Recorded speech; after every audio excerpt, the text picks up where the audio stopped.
Hello and welcome to TotoTCG. You are here with me, Matthew, and we are back here with another Lorcana video on the channel. And we've got something rather different here. We have got Set 8, Reign of Jafar. No, we are not opening any cards. No, we are 2 weeks away from the set's release, and I thought, let's do something a little bit different, something we don't normally do. Normally when we're opening the set, we take a look at the Legandaries one by one as and when we pull them. But I thought, let's do something a little bit different. Let's try a tier list. So, without further ado, let's have a little look and see that tier list in action. Okay, so here is the tier list. I've loaded up all 12 of our Legendaries that have been revealed over the last few weeks, and it only was a few weeks, to be fair. They have come in thick and fast, which is amazing. All of them are lined up ready to go. You might be able to see them. They might probably be a little bit blurry, so don't worry, we will be having a little look up close of them. So without further ado, let's take a little look at our first one. Okay, so the first one up is going to be for Amber. And we have got ourselves a Goofy card. This is the Groundbreaking Chef, a 4-cost inkable card with a 3/4 and 2 lore as well. The ability in question is Plenty to Go Around. At the end of your turn, you may remove up to 1 damage from each of your other characters. Ready each character you remove damage from in this way. So, very interesting way to start things off here. Number one, love the artwork. I'm pretty sure they're either pancakes or donuts being like stacked up there, looking incredibly awesome. They're Goofy. I think first legendary Goofy so far, which is pretty cool indeed. Love the sort of OG look as well, just with the pinny and the chef's hat on. Loving that. But that ability, let's have a little chat about this card. Obviously. So, at the end of your turn, you can remove a damage from from each of your other characters, and then you ready those characters as well. So, what does this mean? Well, basically, you can just crack on with your characters, maybe doing a little bit of questing and a little bit of challenging, and as long as they are surviving, and they also have a damage on them, then Goofy comes along, removes 1 damage, and then they are readied. So your opponent cannot attack them. Usually you'd quest or you'd challenge, and then they're just left there. Rotated. This, as long as they've got damage on them and can be removed, will ready them for you. I think this is a pretty strong card. Not only does it just say at the end of your turn, it doesn't actually say that this thing actually has to exert itself. So that for me makes it quite a strong contender in our tier list. So where are we going to place it on the list then? Well, we've got Goofy here, and I think, to be fair, with that ability and also how it sort of goes about, I think where I'm going to probably place this is, I'm going to say a strong A. I think I definitely think it has its massive strengths. I just don't think it's up in the S tier, but it's a very high A. Let's give it that. It's a very high A. Let's have a look at our second one then. Okay, so second one up here, we have got a 6-cost inkable in Chief Bogo. This is a 5/5 for 1 lore. The ability, quite a bit of a text, but we've got Sending Backup. During an opponent's turn, whenever one of your characters with Bodyguard is banished, you may reveal the top card of your deck. If it's a character card with cost 5 or less, you may play that character for free. Otherwise, you just put it to the top of your deck. So, this is a very situational card because evidently that ability is only going to kick in when the Bodyguard is banished. It's not a Bodyguard itself, even though Chief Bogo in this is looking very tanky. And a 5/5 Bodyguard would be pretty awesome. But it is a very, very sort of simple effect, but I think it could be quite effective, especially when you are having a look at that top card. So number one, even if it's not that character you can play, you're knowing what that top card is. So you're getting that sort of advantage to be like, okay, I know what that next card is going to be. Let's sort of plan ahead. But this is on your opponent's turn. So when your opponent is attacking, you're getting that benefit of potentially getting a character down and you're playing it for free. Which means you'll keep, if they're destroying your board with, say, for example, a bodyguard, you might draw straight into something else. Could be a potential bodyguard. You're placing it down, and then on your next turn, that thing is ready to go because it's, you know, it's all there. It's ready to go. You can just crack on with it. It's not on your turn, it's on their turn, which means when it comes back to you, you should be able to do something with it.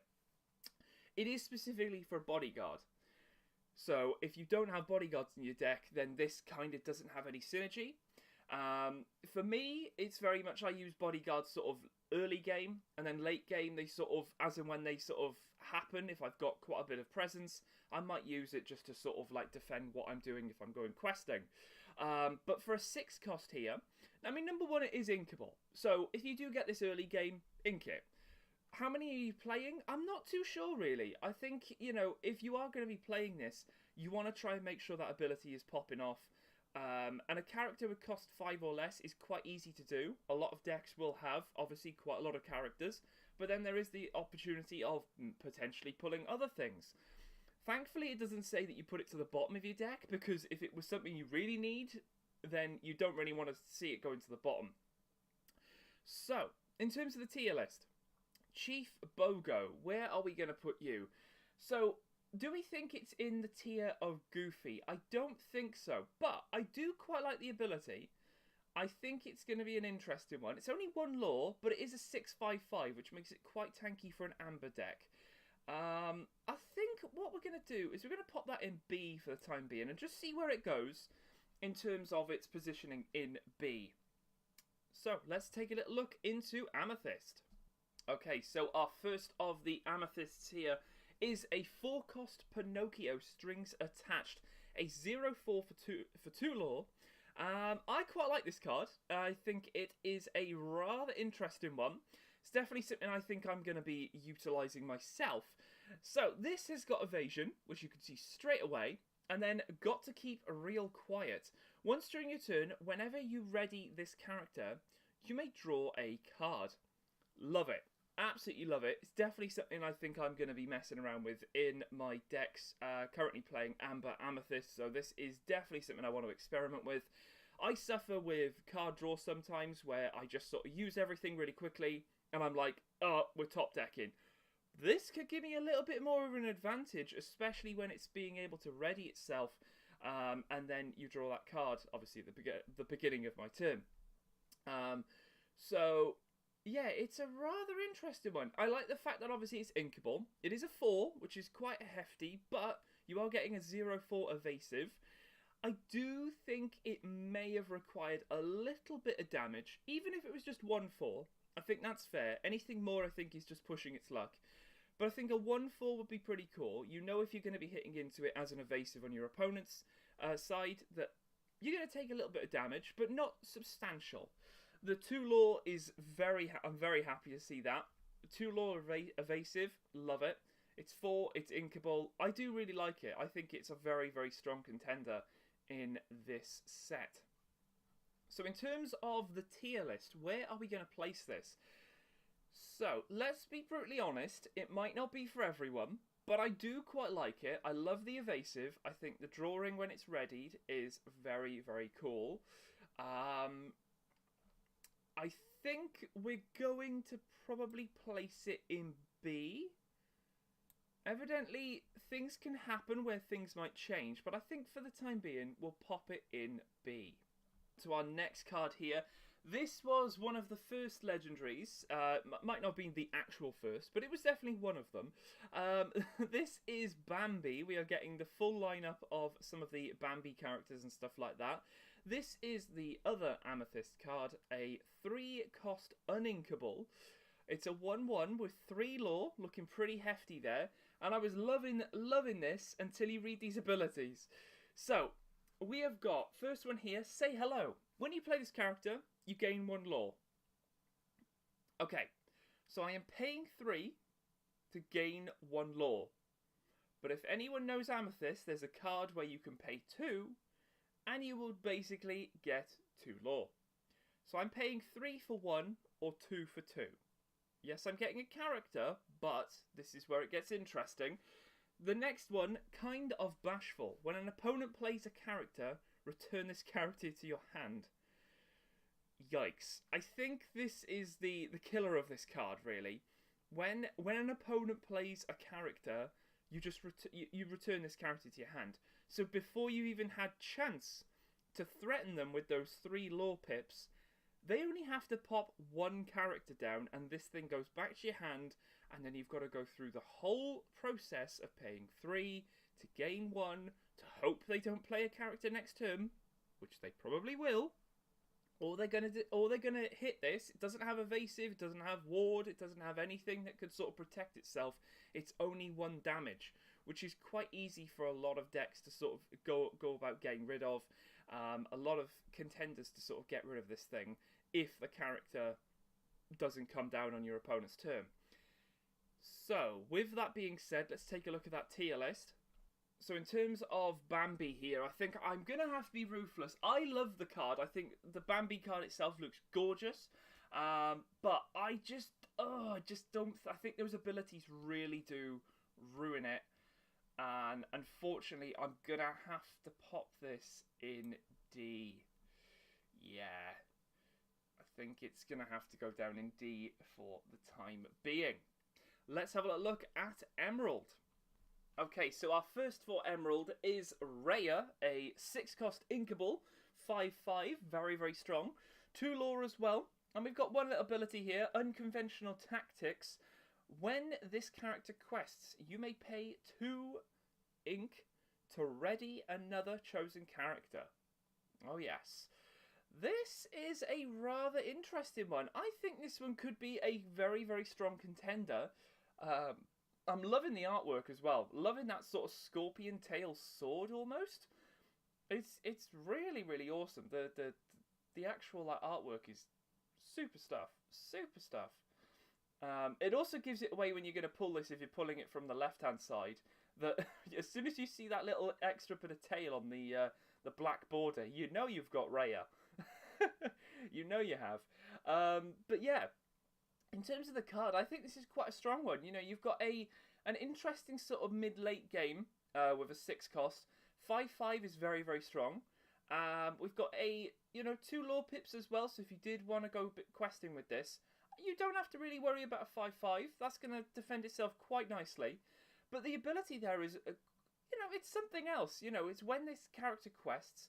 It's not when it's played. If it was played and then you had to pay 2 ink, sorry. That's 8 ink. 8 ink would be quite expensive, but having just the 2 on the next turn when it is, when it's questing, and also you're readying another character, but it doesn't say you can't attack or quest with that character. So that opens up a lot of sort of shenanigans that you could do, especially if you're playing something with like Emerald Steel or... what does everyone play? Emerald, Emerald in general has got some pretty strong Emerald characters. A lot of them you might want to keep exerted, such as like Diablo to get the draw off your opponent. But then the bigger characters where you could possibly hit into something again and again and again, then this could be a rather interesting contender, to be fair. So, let's have a look at that tier list then. Because in terms of the tier list, we've already put in quite a bit here. But I quite like it. I think it is a quite strong card. And I think it actually deserves an A. I do quite like it. I think it defends itself. It's a very strong legendary. And I think the ability is going to be very, very useful. I think a lot of people are going to have some shenanigans with that. So Raya gets A. Let's move on to our next one. Okay, so our next one here is Rapunzel, High Climber, a 5-cost Inkable. It's a 2/5 this time. It does have evasive, which is very interesting, the fact that we're getting a 5 willpower evasive, so quite a tanky one to try and get rid of if your opponent has evasives. It's got 2 lore pips, which I love a 2 lore pip character. Very, very nice. Whenever this character quests, chosen opposing character can't quest during their next turn. Okay, so a rather interesting one, methinks, because we've got a sort of mid to late game again here. Love the artwork, by the way. Absolutely fantastic. I love all the stuff in the background as well. A lot of these cards have a lot of stuff going on in the background, which is really, really cool. It's like additional lore going on in the background. Not lore pips, just lore in general. But the actual card itself, love evasive. Absolutely, probably one of my sort of like favourite sort of characteristics almost is evasive. The actual ability itself is obviously when it quests, so it's going to be on the turn that it's ready, that when you quest, the chosen opposing character can't quest during their next turn, which could be quite an interesting one. Obviously, your opponent's got something like Reckless, then you don't want to bother with that one, because it's not going to probably have any lore pips. But anything with a hefty amount of lore pips, say 2 or 3, for example, you'll want to probably be stopping them from questing. Maybe it's even got an ability where it says, when you quest, da-da-da-da-da-da-da. So this can stop it from questing. Obviously, it doesn't stop it from attacking, but I think it's quite strong. I think it's quite strong. It is a 2/5, which means, you know, in terms of attacking, when it does get attacked into, or vice versa, it's not going to be doing a lot of damage, but it's going to be doing some damage. It's going to be holding its own with that 5 as well, which is pretty awesome indeed. Yeah, I like it. I do like it. Let's have a look at that tier list. Okay, so in terms of the tier list here, thinking about that, is it up in the realms of Raya and Goofy? I don't think so, but I do think it's quite a strong card, especially for Emerald. So, I'm going to actually put this one, if it will let me. We're going to put this before Chief Bogo. There we go. I think it beats Chief Bogo to some extent. I think Chief Bogo is quite situational, but Rapunzel, that does seem really, really interesting. I'd be very interested to see how that will sort of prepare other decks and everything like that with that one. Okay, let's move on to Ruby. Okay, here we are with our first of the Rubies right here. And we're getting a Tinkerbell Legendary. Very, very happy we're seeing Tinkerbell in this. I think this is the first Tinkerbell card as well. It is just a 2 cost. And it's inkable, and it's a 1/1, and we got evasive again. A lot of evasives going on here. It is only for 1 lore pip, but we've got the ability here, pay attention. When you play a character with 5 attack or more, you may exert them to gain 2 lore. So straight away, that character is coming in. You've probably paid 5 or more, so there you go. You got a hefty amount there. You're not having to pay any more of your ink in order to get that in, but you are obviously the fact that you're playing it and it's only a 5 attack doesn't mean that that's going to be a 5 ink cost. It could be a little bit lower, which means you could potentially pay a couple of them and you're gaining 2 lore off the back of this. Now, Tinkerbell could sit there and literally just not do anything, just sit there and utilize that ability. It's got evasive. It's not got ward or anything like that, so it could be targeted for that. But, I mean, it's inkable as well. How many of these do you want to get down at one time, though? That's the sort of question, you know, and how many do you want in your deck? That is also another question. I think the ability is quite strong. I think with a lot of 5 attack or more characters anyway in the game, especially for Ruby if we're talking like Maui, stuff like that, people are pretty much always going to be playing those. Which means Tinkerbell could be very much popping off with that, because your opponent then has to deal with like a potential 5-6 attack cost and really have to try and think about getting rid of those, because not only have you brought them in and potentially maybe you've gained 2 of the 2 lores, so that's 4 lore, because it does stack. It does say whenever you play a character, not just once during your turn. So, yeah, it could be a very threatening thing to just be like, I've just played them and here's 4 lore, deal with these 2 big tanks, good luck. I think it's quite a strong one. I really do think this is a very, very strong contender for Ruby. Very, very much so. Let's have a look at that tier list. Okay, so in terms of Tinkerbell, where are we going to place this one? Well, it's an interesting one, methinks.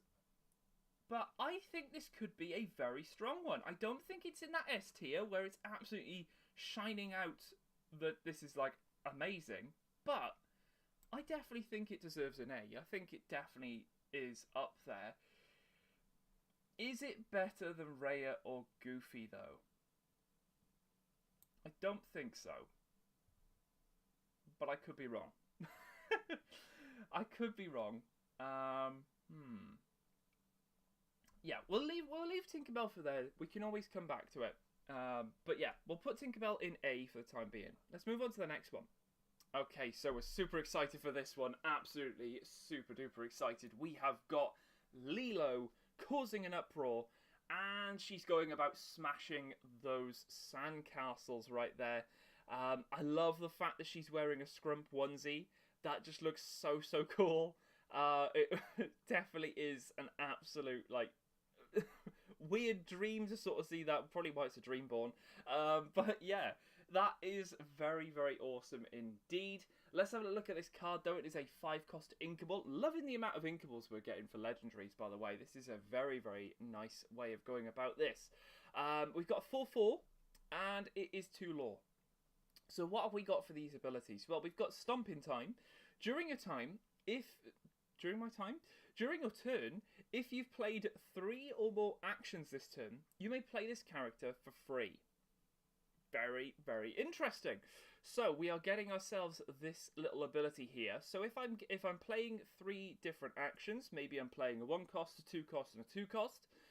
Yes, I've basically just used 5 of my ink, but I've done some actions, and I'm essentially being able to get Lilo into play as well for free, which is very awesome. Now you have to think about the sort of downside maybe is that it does say 3 actions, and also you can play Lilo. So that's 4 cards from your hand in 1 turn.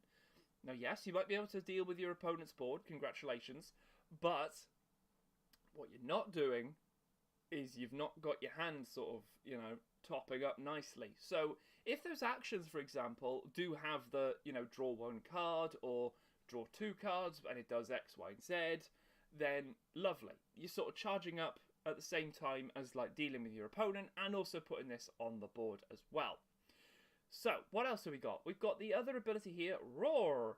When you play this character, ready chosen character. They can't quest for the rest of your turn. Of this turn, sorry.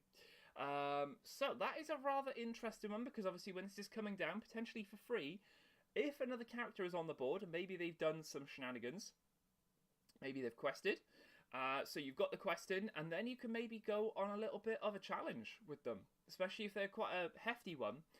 The fact that you're up to 5 ink as well, that probably puts you into like a Maui range with the Reckless Rush one, that sort of thing, especially if we're thinking about Ruby.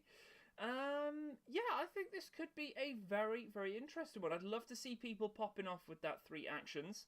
I think that's a very strong way of getting this in for free, especially if you're just paying 5. You're basically paying for the character as well, which is all good.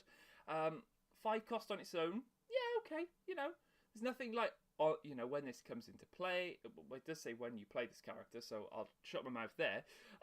So if you are playing 5, then you are getting that second ability. It's just that first one allowing you to get into play whilst possibly dealing with your opponent's board or setting up something else.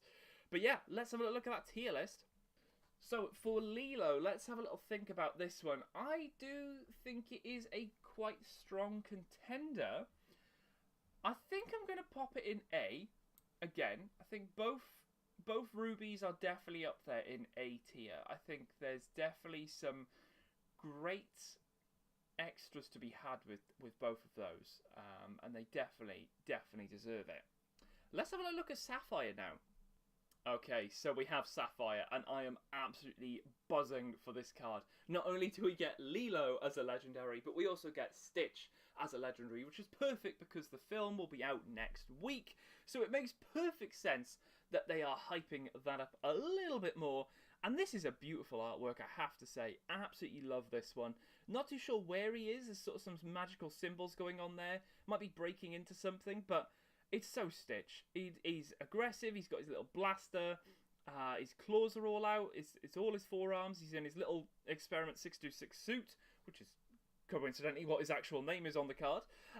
It is a 3-cost uninkable for 3/3 and also 2 lore pips. In terms of the abilities here, let's have a look. So we've got So Naughty. When you play this character, each opponent puts the top card of their deck into their inkwell. Okay, so let's talk about that. So you are basically getting rid of their top card. And also, I mean, it doesn't say face down and exerted, so they can probably have a little look at that card to see what it is. I mean, you would probably want to have a look at it as well. So you're able to get a bit of knowledge from that, but also you are charging them up with more ink going into their inkwell, so you have to sort of like, you know, try and counteract that a little bit. Just a little bit. What else have we got? Stealth mode. At the start of your turn, if this card is in your discard, you may choose and discard a card with an inkable symbol to play him for free, and he enters play exerted. So it's very much similar to the Amber Lilo.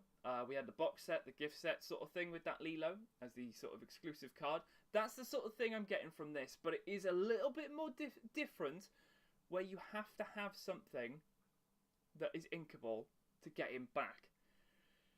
But then you've got the whole thing again of when you play this character, each opponent puts the top card of the deck. So if this has gone into your discard, then you bring it back, then it goes to your discard, then you bring it back. There's 3 ink that you've basically given your opponent. So yeah, it's an interesting one. I think it's definitely got its positives and it's also got its negatives. It's just where it sort of balances out really in terms of the utilization of this. There's no ramp for you per se. It's ramp for your opponent. Yes, you're getting him back for just 1 card, but it's got to be a inkable card. It's got 2 lore, and you are paying 3 for 3/3.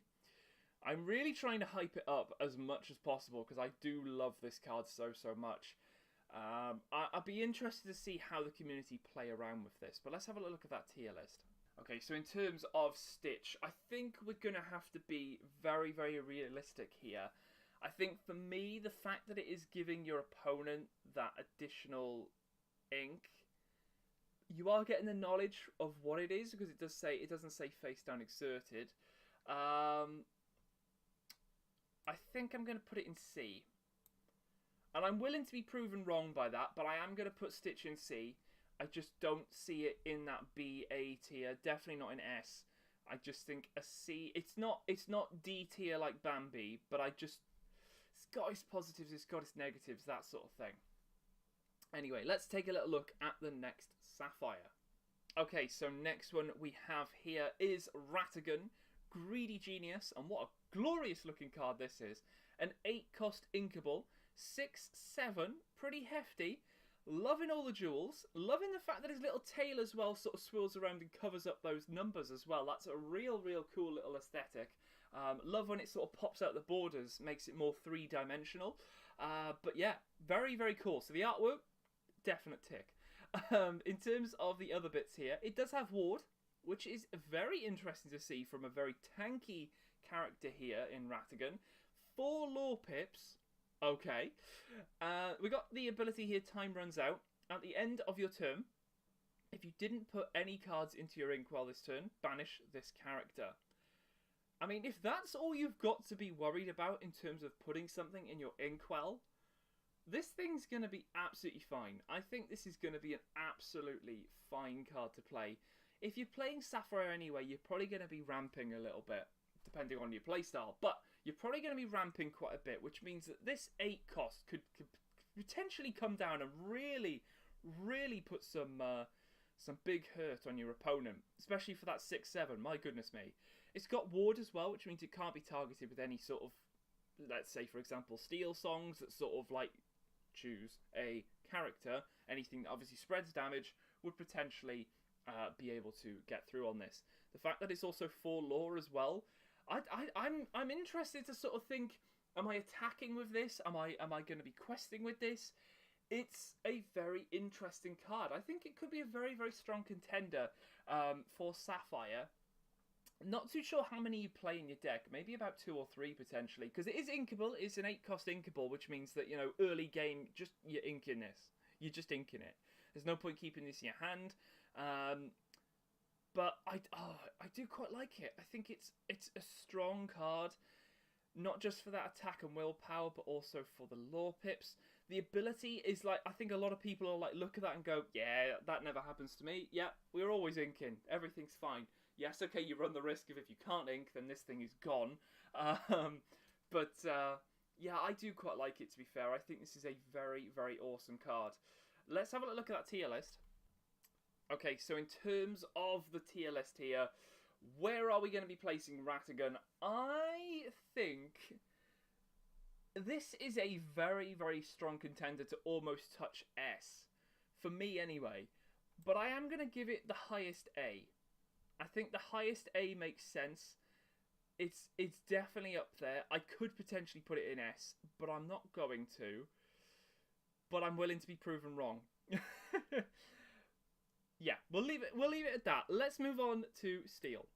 Okay, so this is a rather interesting card. We have got Namari right here. Love the artwork as well, with her reaching for that crown. Seems there's a few. I think Flynn Rider also is. There's a card for Flynn Rider in this set where he's reaching for the crown.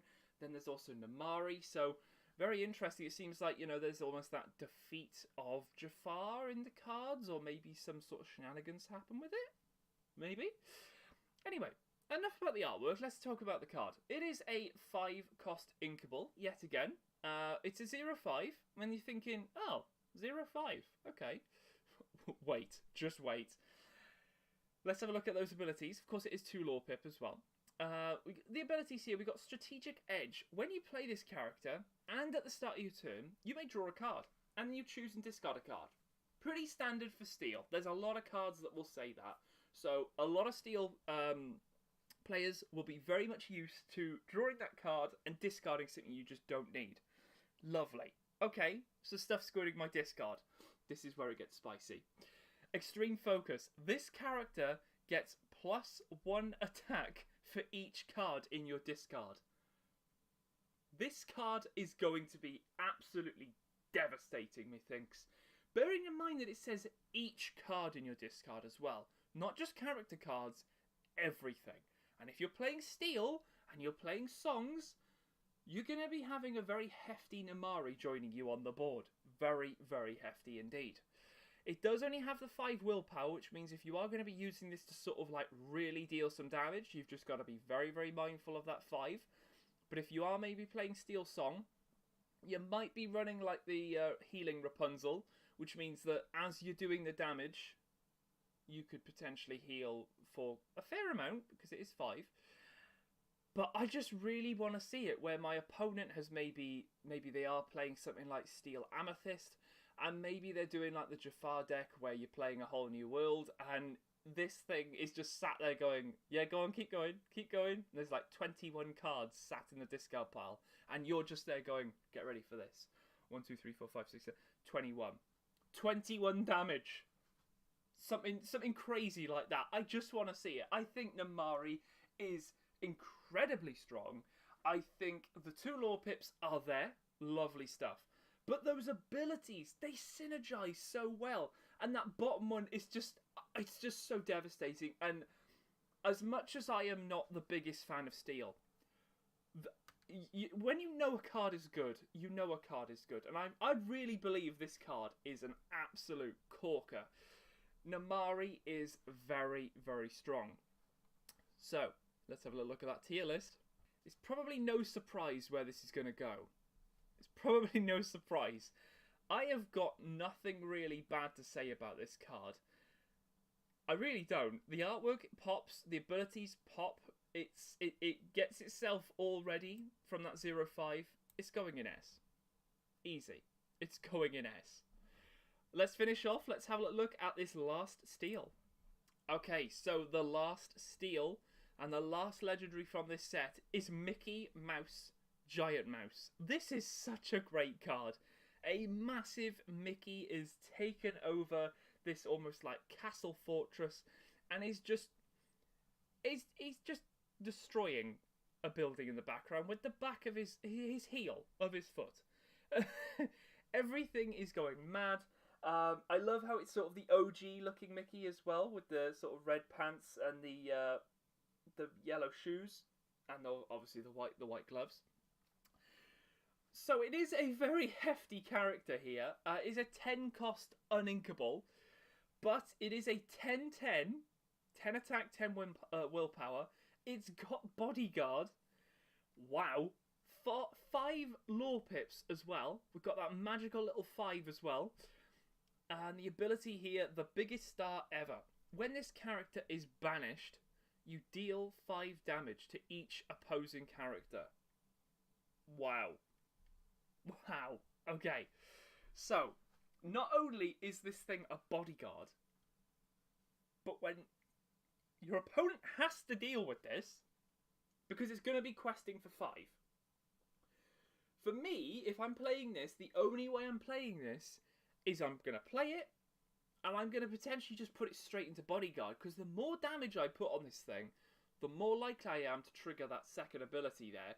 As soon as you're banishing this, you just deal 5 damage across the board to each of your opposing characters. It's not your characters, your opponent's characters.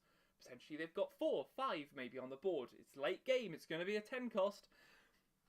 But this just seems so interesting. I really like it. I think it could be a very strong contender in Steel. It's, for me anyway, I play the 10 cost Chernobog, where, you know, you're able to play it when you've got a couple of characters in your discard pile, a couple of ink as well, and you're putting down that 10 cost very, very easily. This is almost what I would say the Chernobog of Steel. It definitely screams... it's a hefty 10, and if you're playing Steel, you'll definitely need some sort of help with like ramping up to that, especially to try and get to that late game. But if you're able to do that, then I'm pretty sure you're gonna be laughing, really. Bodyguard, 10-10, a 5 ink, not 5 ink, I wish, 5 lore. It just seems like a very, very strong card. Probably only a 1 or 2 in a deck, because this is the last thing you probably want to be pulling on turn 1. But to think that this is there in the background, and this thing comes up, oh my goodness me, this would be an absolute dream to go against. It'd be annoying, but it'd be a dream. Let's have a little look at that tier list. So, where are we going to put Mickey? Well, that is a good question. It is definitely not D tier. It's definitely not C tier. B tier, maybe. But I do quite like it. I think this could be a very interesting one. I think I'm actually going to put a low... I'm going to put the low A for this one. I think that makes sense. I don't think it's in S. I'm thinking about it. I don't think it's S. I like the card, but I just think it's that 1 or 2 legendary, and sometimes the big cards you maybe want to just have 4 in your deck. It's not one that you want to have 4 in your deck. Maybe just that 1 or 2. But I do quite like it. I do quite like it. So there we go. There is our tier list. I'm pretty happy with where we placed everything there. I think it makes sense. But of course, you've listened to me waffle on here. So what do you guys think? Is there something there you think should be changed? Is there something there I've maybe like underrated or overrated? Let us know in the comments below. Be interesting to see what the sort of Lorcana community think about all of these. But yeah, hopefully you found it useful. Maybe you've not seen any of the legendaries, and this has given you a little bit of an eye-opener. But yeah, I'm super stoked for this set. I think this is going to be a strong amount of legendaries. Even though D and C have got those 2 characters, they are definitely probably my chase cards, because I absolutely love the artworks on them, and of course it's Stitch. But yeah, that Namari is definitely going to be some hot goods, methinks. I'll be very, very surprised if someone says, it's D tier. What are you talking about? Give me a 5-page essay down below as to why that is not an S tier. My goodness me. Anyway, I'll leave it here for this video. Hope you guys did enjoy. First ever tier list. But yeah, we've got Reign of Jafar. Everything is pre-ordered. We will be opening it on the 30th of May. Can you believe that? 30th of May. Yeah. And there we go. Hope you guys did enjoy, and I will catch you guys in the next video on the channel. See you then.